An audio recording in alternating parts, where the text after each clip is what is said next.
Okay, right. So a very good morning, guys. I hope you all can hear and see the screen. So we'll get started with the Unit 7 past papers. I think last week we started off with Unit number 7. We were not able to finish the entire focus area 22. So first what we'll do is we'll take around a half an hour. We'll finish off the essay questions of focus area 22. And then we will move into focus area number 23. So focus area number 23 is on inflation. That part we will start off newly. And I'm planning to have a few extra sessions with you all as well. I will plan out my schedule and I will send you all the papers also, and I'll let you know on the group when and when. So the target is I want to finish this whole past paper program off by the first week of October. So when I say first week of October, that means in the next 15 odd days, I want to finish off all the past papers. So that is a lot of work that we need to do because I want to keep October comparatively free for the MCQ program that we will do. So there is 1,000 MCQ program that's coming up in October. Registrations will be opened very, very soon. So I want to keep October comparatively free so that you all also have time on your own to get things done. You all are done with the past papers because the 1,000 MCQ program that I have, those are not past papers. Those are all model papers, model questions that is there. So we'll soon finish off the past papers. Then we can get into those model questions. And probably with those 1,000 MCQs and all of this, you should at least be able to score a 45 out of 50 in your paper 1. So the MCQ thing, I'll let you know exactly how it works and when the classes will happen once I open registrations. For now, let's get started with this and let's finish it off. So I'm hoping that you all would have finished the past papers for focus area 22. Yes, 22 is done. This is what you all were supposed to do last week. Got it done. Good. So today we'll finish off those essay questions. We have a few more essay questions to discuss. We'll finish that off and then we'll move into focus area 23. Right. So this is where we need to start off with today. So today, last week, we're continuing from last week, Lamai. We need to start off with the 2016 A-level paper, the essay questions. This is focus area number 22. Okay, so quickly give me answers. We'll spend the next half an hour maybe to quickly recap this story, and then we'll move into the next part. Okay. 2016, question number 6, part 3. Always remember, unit number 7 is from question 6. Why do people hold money? What effect does the level of income have on the amount of money people hold? Easy question, right? They're asking you for what? The demand for money story. So why do people hold money, Lamai? You talk about 3 motives for demanding for money. So what are 3 motives? One is the transaction motive. So people keep money with them for what purpose? For their day-to-day transactions. So maybe in a small line, explain that, right? The transaction motive. Another reason that people keep money with them is for any emergency, precautionary motive. So you can talk about that. Then you can also talk about the speculative motive. People keep money with them to make use of any investment opportunities that can show up. So probably for that story, you will have around close to around 2 marks, maybe 3 marks. Then there is another part of the question asking, what effect does the level of income have on the amount of money people hold? So you can say, you can talk about these two a little bit in detail. You can say the amount of money that people hold, especially for their day-to-day transactions and for any emergency, has a direct relationship with income. So when people's income increases, their demand for money under the transaction and speculative motive will also increase. People will keep more money with them. And if income decreases, then they will be keeping lesser money with them. So that's the effect on income on how much of money people hold. So very simple question on the motives for demand. Done. Then we are going to the next one. 2016 question 4.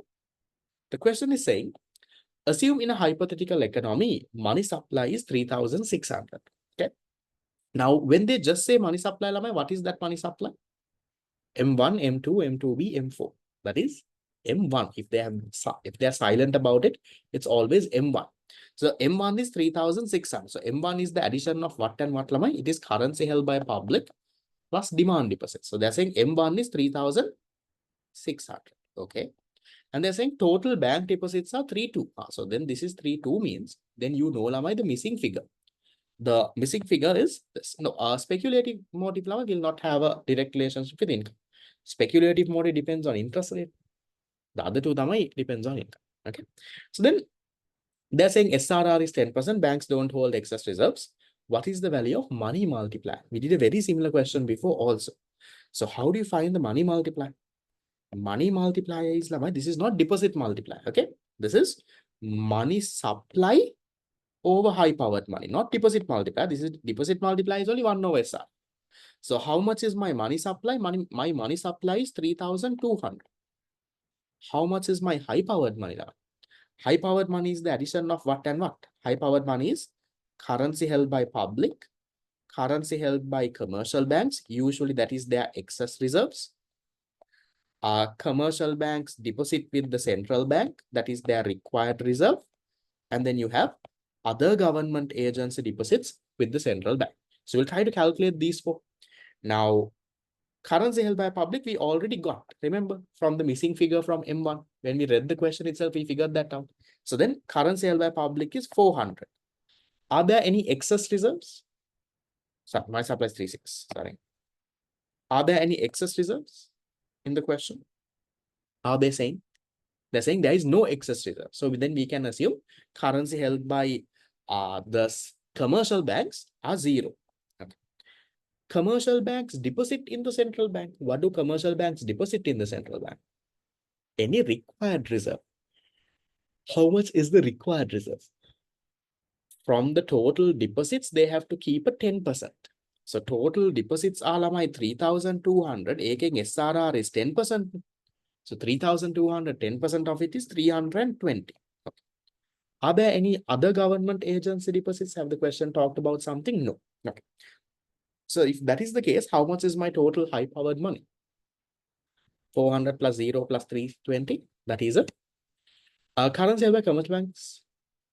No, demand deposits doesn't have to be currency held by commercial banks. Because demand deposit, for example, I have a deposit, you have a deposit, but commercial banks don't have that much of money, right?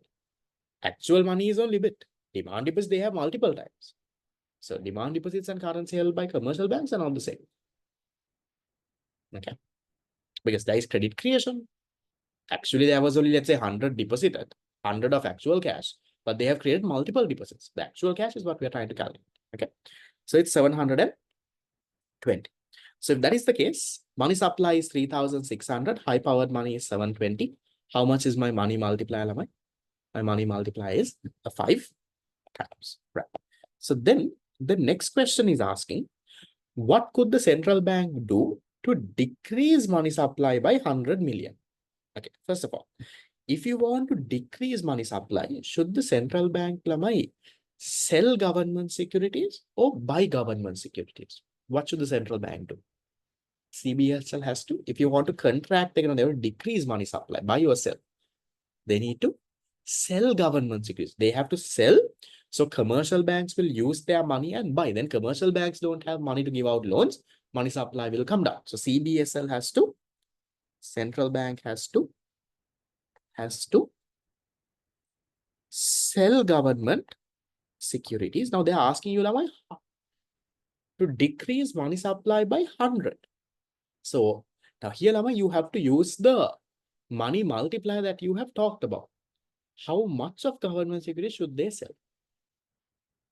If they want to reduce money supply by 100, they have to sell government securities of around 20 million, right? So if you sell government securities by 20 million, that has a 5 times effect, multiplies 5 times. And as a result, what will happen?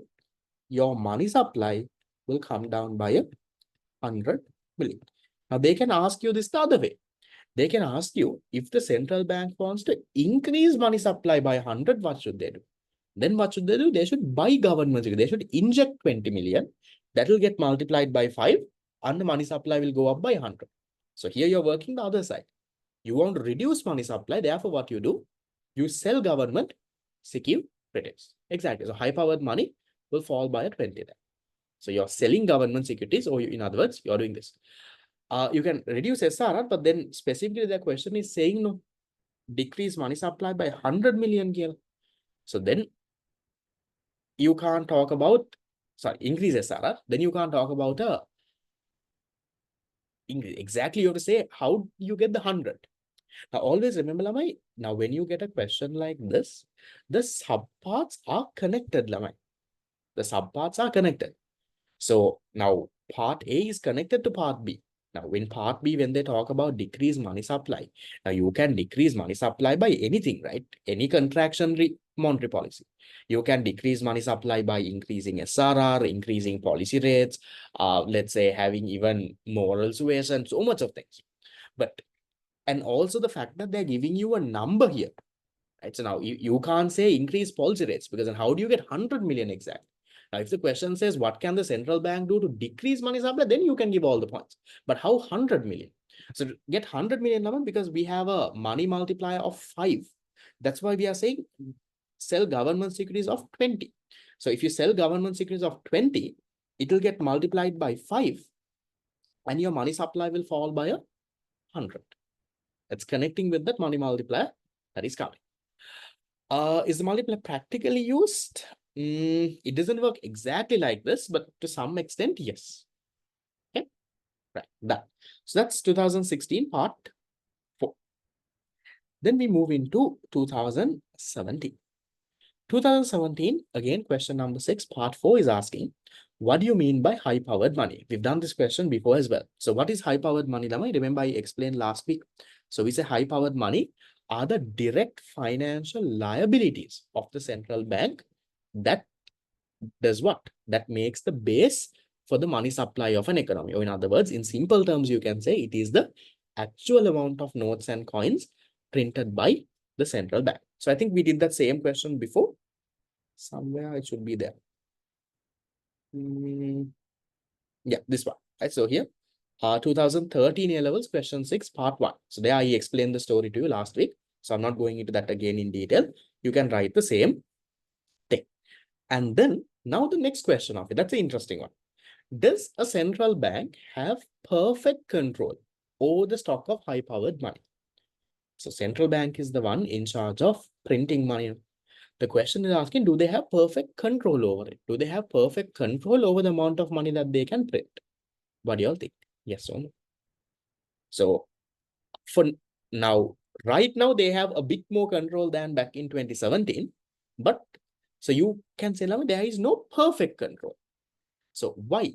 Because now this is, I'll answer the question back and then I'll give you the right now story. So when can the central bank print money, Lamai? Central bank can print money whenever they can acquire an asset. Acquire an asset. So assets are of two types. You have, Lamai, domestic assets and you have foreign assets. So domestic assets, you have loans to, you have the net loans to government, right, to the government. And also you have the loans to commercial banks. So loans to banks. And under foreign assets only you have your net foreign assets. So if you want to, for example, buy dollars from the market, central bank can print Lamai. So we talked about this, right, last time. So central bank can print money only if they can acquire an asset. So acquire asset means if the central bank is giving a loan, that's asset for the central bank. So if someone gives a loan, it's an asset for them. In the person who is borrowing for that person, it's a liability. Right now, if I give a loan of 100,000 to one of you, in my balance sheet, I will record it as an asset, right? So for me, it's a receivable. So when you give a loan, that's an asset. So then only then, Lama, you can print money. Right? These are the main reasons. Either acquire a domestic asset or acquire a foreign asset. Foreign asset can, if you want to purchase dollars. Now, that's what central bank is doing right now. No? Right now, central bank wants to build their reserves. So right now, there is so much of dollars coming into the banks, worker remittances, exports, tourism money. So much of money is coming to the banks. Then the exchange rate can appreciate. So central bank is not allowing it to appreciate further. What are they doing? They are buying dollars and building up their reserves. Remember, we spoke about this in the special seminar as well. So they're buying dollars, building up their reserves. So they're building up their reserves, to buy dollars, you have to give rupees, no? So they can print rupees and give. Dollar is an asset for them. They print rupees. So to give a loan to the government, to give a loan to commercial banks, to buy dollars, for all of it, they can print money. So do they have perfect control? They don't, Lamai. Why don't they have perfect control over it? Because earlier, whenever the government wanted money, right, this net loans in the government runs huge budget deficits. And then whenever the government wants money, government comes and issues a government's treasury. They come and issue a treasury bill and treasury bond. And they tell central bank, look here, I want money. I'm issuing a treasury bill or treasury bond, please buy. So then central bank will acquire the treasury bill or bond, the government loan, and they will print money and give. So whenever the government wanted, central bank had to print money and give by acquiring a treasury bill or bond. So do they have perfect control then? No. And then even for this net foreign assets, if the central bank wants to keep the exchange rate stable, they have to control the amount of dollars in the market. So then they might have to purchase dollars, they might have to release dollars. So again, there is a release of high-powered money that happens along with it. So central bank doesn't have perfect control. So you have to explain that story. But now the story is a bit different, Lamai. Now, right now with the new central bank act, we spoke about this in the morning also in the outlining session. In the new central bank act, this net loans to the government part, Lamai, is kind of difficult to do. So now with the new central bank act coming in, the government can't directly borrow from the central bank. Central bank is prohibited to directly or indirect finance the government. So now if the government is running huge budget deficits, they can't just go and tell central bank, look here, I have budget deficit, men treasury bill or bond, you buy this and give me money. They can't do that anymore. So because of that, for maybe if this question shows up now in your paper, you can say compared to before they have control, not perfect control, because now even for net for this one, they still have to print, Lamai. To purchase dollars from the market, they have to print. But at least for the government supplanting, now they don't have. So you can't say perfect control now, but you can say at least compared to before, the amount of control they have is higher now. Because now they don't have to print money to lend to the government. Now, if they're lending to commercial banks also, they can print money, but that doesn't happen in a big extent. Central bank lending to commercial bank, usually that happens through the standing deposit, standing lending. Those are not really money printing stuff that happens. I guess that's the story there. The answer should be there in the marking scheme as well. I'm not going to dictate the answer word by word. I'm just logically explaining the story to you so that you can go and write. When they have perfect control, when they print money for the government. So they can't perfectly control. Perfect control, do they have perfect control about how much of money they can print? So now let's say central bank has decided I'm going to only print 100 million for this entire year. But can they exactly say that? Can they exactly control how much of money is printed? No. Because government comes and asks a loan, they'll have to print and give. Exchange rate is going here or there, they have to print and buy dollars and all of it. So they don't have perfect control. They can't exactly say, now, this is like, for example, remember in unit number 3, price stabilization. Does the farmer have perfect control over his supply? No. Yes, the farmer is the one who is growing the agriculture crops, I agree. But does he have perfect control over exactly how much of, let's say, kilos of carrot he will get at the end of his harvest? No. So it can vary on so many factors. And something like that also comes into this. Right. Then, okay, that part is done. Okay. Central bank being independent means, Lama, is that it will not be influenced by other parties. For example, now the government can't come and influence the central bank. Government or the politicians, the president, the prime minister, anyone can't come and tell the central bank governor, look here, reduce interest rates, go and do this, go and do that. They can't do that. So central bank is independent. They're not dependent on the government, or government can't force and tell them make karana, karana. Now, president can't go and appoint the central bank governor. President can't go and say, appoint him to the central bank board. You can't do that. So that's central bank is independent. They're like an independent authority. No one can come and touch or influence. They will do whatever they want. That's what happens. So other factors we say that central bank does not have perfect control.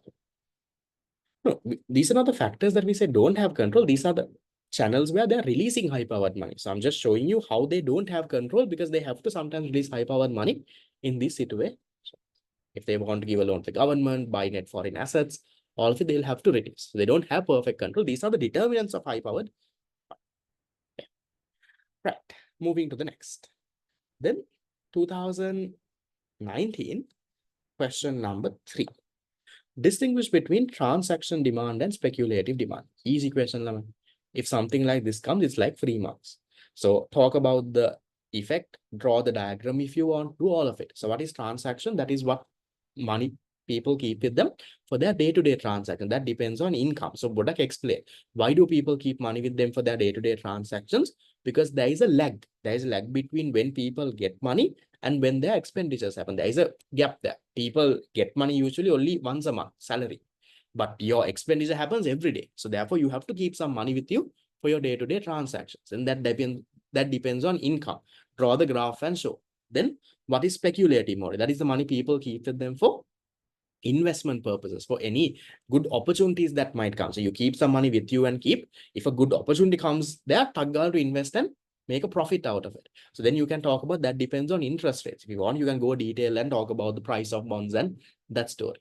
And then draw the graph. So for 2 marks, explain this. Then in another paragraph for 2 marks, explain this. So by now, I hope you should know this story pretty well. Price of speculative motive and price of bonds. I think we did it last time also, but I'll just quickly go through since someone asked. So what happens, Lamai, when interest rates increase, the price of bonds, right? Price of bonds come down. This is a bit of finance. You don't have to go into that level at your level, why it comes down and all. So when interest rates increase, price of bonds come down. So when price of bonds come down, what people do is, Lamai, they buy bonds because the objective is to buy it at a lower rate and sell at a higher rate. No, then you make a profit. So when price of bonds come down, people buy. So then with the money that people had, they have now bought the bonds. So now they don't have money. They use that money and Taggala bought a bond. So if they bought the bond, now they don't have money. So now demand for money under the speculative motive comes down. They don't have money with them. They have bought the bond. Now, same way it goes the other side. If interest rates come down, price of bonds will go up.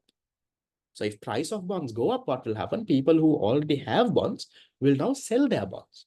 So then if you sell bonds, you're getting money. Now you get the money and you keep it in your Almera. So demand for money then increase. Demand for money is how much of money you have with you in the form of cash. So demand for money on the speculative motive increases. So that's the speculative motive story with interest. Okay, done. Then the next one, when they say outline, write longer points. That's what I would say. Yeah, so for this, talking about this story, it should be okay. That's so speculative, but also explain transaction motive as well. Then 2020. Okay. What are the major determinants of demand for money? What do you write over here now? Same thing they're asking in different ways. What are the major determinants? So you can talk about income, you can talk about interest rates, you can talk about what else. So based on income, the amount of money people keep for transactions and precautionary matters. The amount of, based on interest rates only, the amount of money people keep for this. No, not in terms of high power. Bonds means treasury bonds, yes. Treasury bonds, corporate bonds, anything. The price level. What else? Innovations in the financial market, right? Future expectations. So all of that will have this thing. Now, all of it you can give as determinants for demand for money. GDP, I'm not very sure if it directly connects though. You can give a small one-line explanation about it. Okay. Yeah. So price level inflation, I'll put that together. A small one-line explanation can help. So you can say, for example, when income increases, the amount of money people will demand will increase, right? Then interest rates, when interest rates increase, amount of money people will demand will decrease. You can talk about speculating. Then price levels, if prices increase, amount of money people will demand will increase because now you need more money for your day-to-day transactions. When there are more and more innovations, demand for money will come down. And then future expectation that you can't say, that depends on what the expectation is. So if your future expect and all of it, so maybe it would be nice if you can give a small one-line explanation than just stating the point. Just stating the point should also be okay, but give a small one line just to show that, look here, you know what you're talking about. You're not someone who has, memorized a tute and coming and writing. You're not that kind of person. You know actually how does it affect demand for money. So remember, Lama, you're not going to run out of time. So always remember, for 1 mark, you can spend 1.5 minutes. So that means for a 3-mark question, you can spend, Lamai, 4.5 minutes. So just to write 3 of this 4.5, you can just write just how many words? Income, interest rate, price level, just 5 words. Write 5 words, 4 minutes. So then maybe what you can do is spend around 2-3 minutes to write a line about it. Sometimes you might not get extra marks just because you write a line, but at least your answers are nice. Then your answers are nice. It's more complete. So always remember who marks your paper. I keep telling this. Who marks your paper doesn't know you, hasn't seen you, doesn't know anything. Right? So then you can best. Yeah, you can say, yeah, GDP rises, income rises. Yes, then you can say demand for. But then that will also come under income if you're connecting GDP with that. Yeah. Okay, so that's 2020. Then 2020 has another same kind of question. Now the question is saying, assume in a hypothetical economy, the total money stock is 6,400. That means this is M1. Okay, so M1 is 6,400. So you all know M1 is what? CC plus DD, demand deposits and currency held by public. Total amount of demand deposits are 5,200. See, right, so then you know my missing figure is 1,002. That is my currency held by public here. We know, I didn't even read the question. I just mentally figured that out. Then they're saying SRR is 10%, excess reserves are 280. What's the amount of high-powered money? So high-powered money is what and what, Lama? Your high-powered money, same question as before. Currency held by public, currency held by commercial banks, that is any excess reserve. Commercial bank deposits with the central bank, that is any required reserve. 4, other government agency deposits. So now find these 4, you add together, Lama, you get high-powered money. So how much is currency held by public? We figured out the missing figure earlier. That is 1,200. Currency held by commercial banks. Is there any excess reserves here? Yes, so. Are there excess reserves? Yes. The question is saying, last time the question said no excess reserve. This time they are saying 280. Then there is 280 excess. How much would the commercial banks would have deposited in the central bank? That is their required reserve. Deposits of 5,200 is there. SRR is a 10%. So 10% of this they would have deposited. How much would they have deposited? 520. Other government agency deposits, are they talking about anything? No, no other government agency deposits. So then how much is your total high-powered money? That's your answer. That is a 2,000. So that's an easy 3 marks, right? So for this number, you have to give your workings now, right? Now, for example, how did you find currency held by public, right? Then you say, M1 is this is this plus this, that's how the number came. So the workings have to be there, right? You just give 2,000 as your final answer, you're losing marks. So whatever I am discussing, give those as workings. It's an easy 3 mark ever. And then the next one, the money multiplier. Same thing we did before. How much, what is your, remember money multiplier is not deposit multiplier. Money multiplier is money supply divided by high-powered money. So your money supply, they said, is 6,400. Your high-powered money, you just calculated 2,000. So how much is your money multiplier? Yeah, you can write the full form if you want. Okay. A 3.2 times. So always remember, take the full time, right? Now I see some of y'all sometimes, you don't take that full time. So now this is a 5-mark question. 5-mark question can have 1.5 minutes per question. You can take 7.5 minutes for this question. So take that full time and properly do it. Don't try to find shortcuts and Econ is not a paper. You will run out of time. Don't worry. Unless you daydream in the paper and you are completely lost and you're thinking for half an hour, a proper student who has shaped, studied and gone lamai will not run out of time. So you will definitely do it. So your target is for 1 mark, 1.5 minutes. If you do that lamai, you can finish the 100-mark paper in 200 minutes. You actually have a little bit more than that. Sorry, 200 never. 100-mark paper in 150 minutes. 1 mark, 1.5 minutes. So you will have 30 minutes left. So we'll talk about what to do with all of that and how do you manage the time. But you can even take more than 1.5 minutes if you want. At least 1.5 minutes. Make sure you take. Exercises lamai. Maybe if they have given a way to calculate, you can calculate. But otherwise, if they have not talked about it, then it's 0. Okay. Done. Then the next one, 2021, question 6, part 1. What are the major functions of money? What are the functions of money? Money functions as a what? When you say what, Lama, you can even state. But maybe to be a little bit, nicer, give a small one-line explanation. So money functions as a medium of exchange, right? Medium of exchange, a store of value, a unit of account or measure of value, right? Unit of account, standard of deferred payment.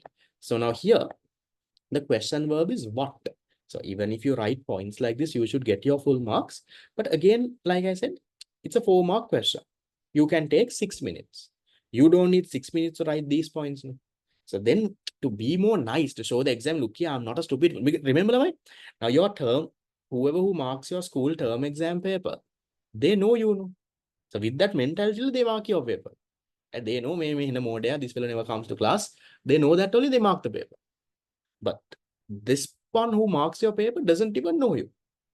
So you create that impression, look here, you're the person who's going to become the first in the island.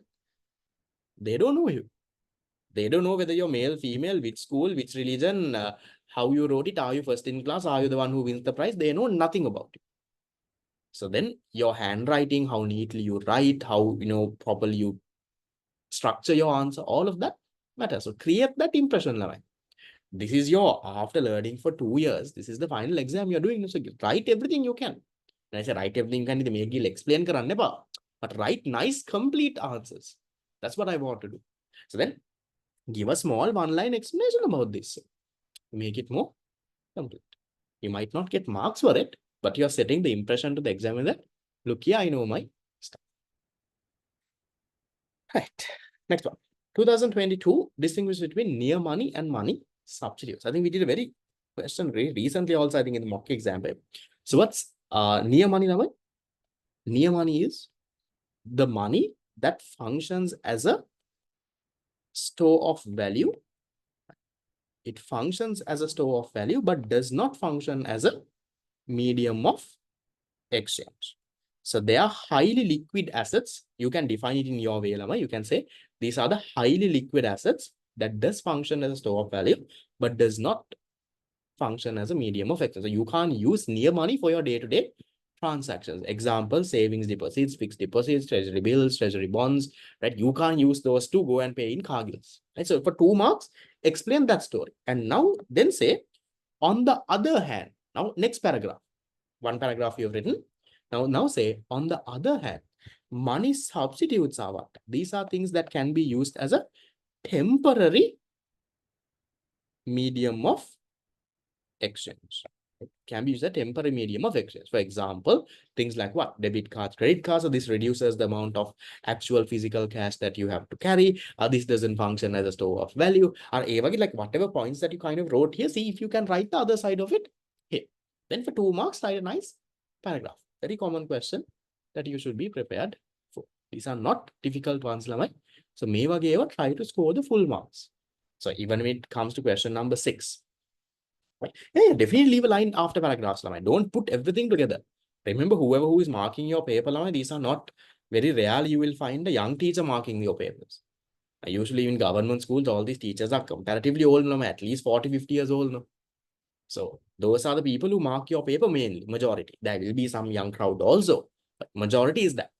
So then what you do is, Lamai, when you're writing answers, right, break paragraphs, paragraph, you can leave a line. As much as possible, space it and give. So it's easy for this person, when this point is there, so I can give mark. So even when you're writing, let's say points, let's say you're writing one point is 2 lines. So then leave a line to the next point. So you write a 2-line point, leave a blank line, write another one. So then it's visibly very clear that you have this. Can you give checks as money substitutes? That's okay, but I would prefer debit and credit cards if you've given. If you want, you can give a topic as well, just to make it more clear. That's okay. Even if you don't give a topic, not that they will not that they will cut marks, but maybe even if you can give a topic, let me say near money, write a small thing and then have a paragraph. Leave a line, money substitutes, right? So that structure is what you have to build, because these are not difficult questions. May able to score the full mark that you can. Money substitute, no, does not act as a store of value. Handwriting, memo. You might have ugly handwriting, but that doesn't mean you have to be untidy.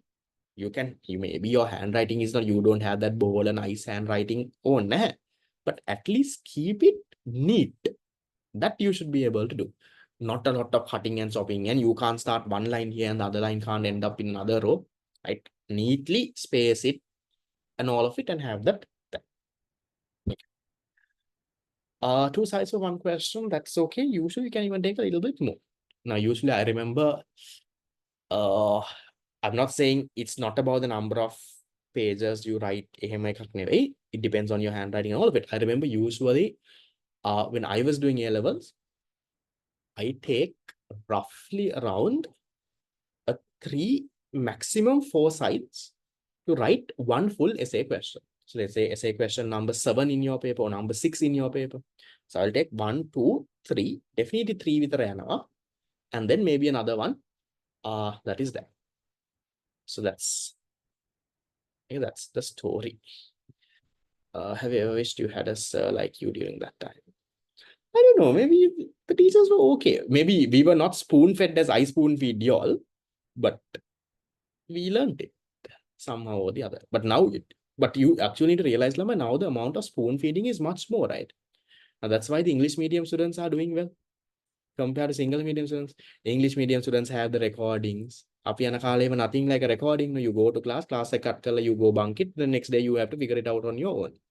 Like this may Zoom you can't be chatting with the teacher if in a class of 200, 300 people. Chit clear half an hour later the chit will go, or some fellow has stolen your chit somewhere down the line. Or after class, you have to go and ask all of that. But now you have more spoon feeding that happens to you.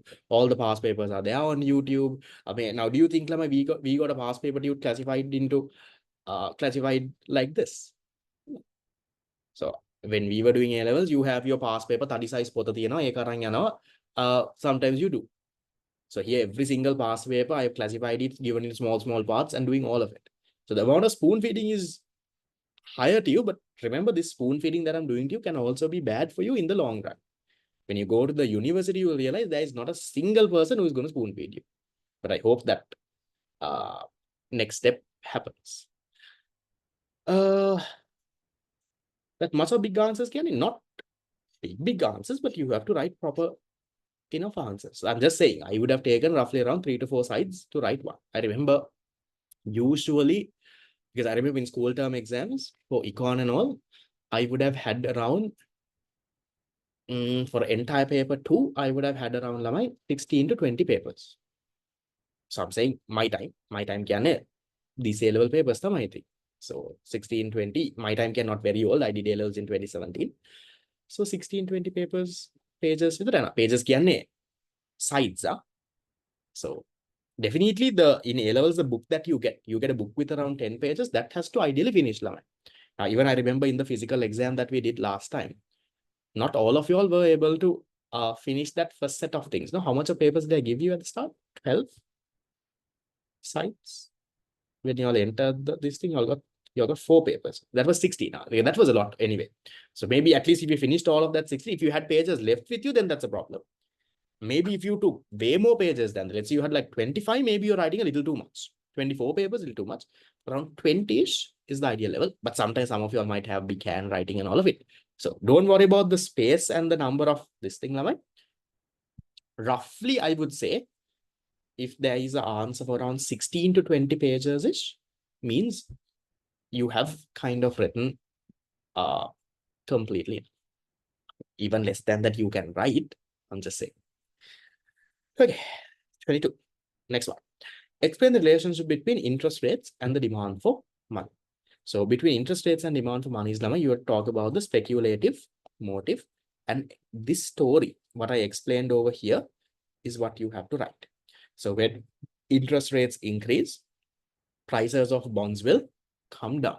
So when prices of bonds come down, investors, what will they do? Because later prices of bonds will increase. No? So right now they buy bonds. With the money that they have, they buy bonds. Then what happens? The amount of money that they have with them will decrease, meaning demand for money will decrease. And that's one para. Then another para talk about the other side. On the other hand, if interest rates in an economy comes down, the price of bonds will increase. Then what happens? Investors who have already purchased bonds, or you can even just say, no, individuals who have already purchased bonds would now sell their bonds, and then they will receive money. When you sell bonds, you receive money. So then what happens? The amount of money you have with you increases. So demand for money increases. So ideally, how I will structure that 5-mark question is, so first I will give a small one-line intro to what? One-line intro to speculative story, how that helps. And then for 2 marks, I'll talk about what happens if interest rates rise. For 2 marks, I'll talk about what happens if interest rates fall. Don't put that whole damn thing into one paragraph. Structure your answer, right? Maybe, yes, additionally draw the graph also and show, right? This is money demand for speculative. This is interest rates. Look here, there is a negative relationship. You can draw the graph also. So as much as possible, think. Now, our question එක දැක්ක ගමන් ළමයි, don't start writing.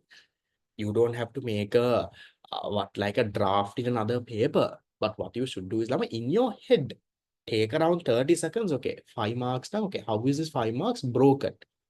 And then you start writing. Sometimes what happens is you start writing in the middle, you remember, make up limo, you start writing. In the middle, you remember certain points and you have a complete answer with different things. So have it there. Any guest questions we'll talk about in the final seminar. I'll give you my final predictions there. Okay. Right, 22 done. 23. 23, question number 3. What is meant by high-powered money? Same thing repeated. Okay. So this part we know you have written. Then name 2 factors determining the stock of high-powered money. So you can talk about your domestic assets and foreign assets, that story. So net loans to the government, net loans to commercial banks, net foreign assets, all of that you can give. Those are factors that determine the stock of high-powered money. So name, so you can write points now. Here you can give a small, let's say a 2 to 3 line definition kind of a thing. The 3rd or 4th time that they're asking the same thing. If the points are also, they might reduce points, and also it's not clear then when you have points, random points, then that becomes a problem. Okay. Right. Easy question. Yeah, commercial bank is a loans to commercial banks. When you say mention again, maybe longer points is enough. Longer points can a point that is 1 complete line or 1.5 lines. Maximum 2 lines is enough. Go a little bit. Don't just state 1 or 2 words. Don't just write 1 or 2 words. Go a little bit more in detail. Okay. The factors are same now. Factors are same things that we discussed before. Maybe. So these are the same factors, right? How this 1 and 2. We have done the questions before. Same thing as 2013. They ask the same thing in different ways, right? That's what you have to have. A new question definitely start in a new page. When I say new question, not new sub question, new main question. So you have 5 main questions in your paper. A main question, definitely you have to start in a new page. You're getting free paper. Please don't be stingy. Don't worry about the environment. They will give you paper. So you write a big new question anyway in a new page. Sub question new page. But sub question again, now let's say in your paper, Last 4 lines තමයි ඉතුරු වෙලා තියෙන්නේ. Now in your full scap, you only have 4 lines left. Now don't start a sub question inside that TV. Then go and start in a new page. But if you have, let's say, half of the full scap left, then please start. So use good judgment is what I will always tell. Right. Then the last one, name 3 monetary aggregates. Monetary aggregates widely used. Mock 8 will see if we can have a physical exam. But the thing is, based on the plan that I made, it looks October looks a little hectic. So we'll see, right? I'll see if I can do something. Right. Name 3 monetary aggregates widely used in the context of Sri Lanka's monetary policy. Monetary aggregates කියන්නේ මොකක්ද ළමයි? Monetary aggregates means what? This is money supply. The definitions for money supply. So you can talk about you can talk about a M0, that is reserve money, just currency held by public. There is a M1, narrow money supply. You can talk about a M2, that is a broad money supply. M2B, right? That's a very broad. M4, consolidated broad money supply or financial survey. And now they are saying name 3, no? Maybe you give around 4. So, but the question here again is they're saying widely used. No, that's the thing. Now, what if something is not widely used? So you give 4, 5. You know the normal definition. You give those 4, 5. They will give you the 3 marks. M0 is reserve money line. That's just like current. That's only currency held by public. No need to define also. Then 3 marks. Ne? So 3 marks can 4.5 minutes. So if you have time to write, maybe you can give, but I don't think they will expect because they're only saying name. Why do you same thing? This is 2024 paper. Nothing has changed in a year. Okay, so you can give that, right? Okay, so that's the total past papers that we had, Lamai, in this area of money. Is that okay? So you see almost every year, there is at least 1 or 2 essay questions that come from it. And all those essay questions have been on demand for money, some high-powered money calculations. It's always been on that functions of money, some easy story. It's not hard. So specialize in that, finish it. That's what I will recommend. Right, so with that, we are done with focus area 20.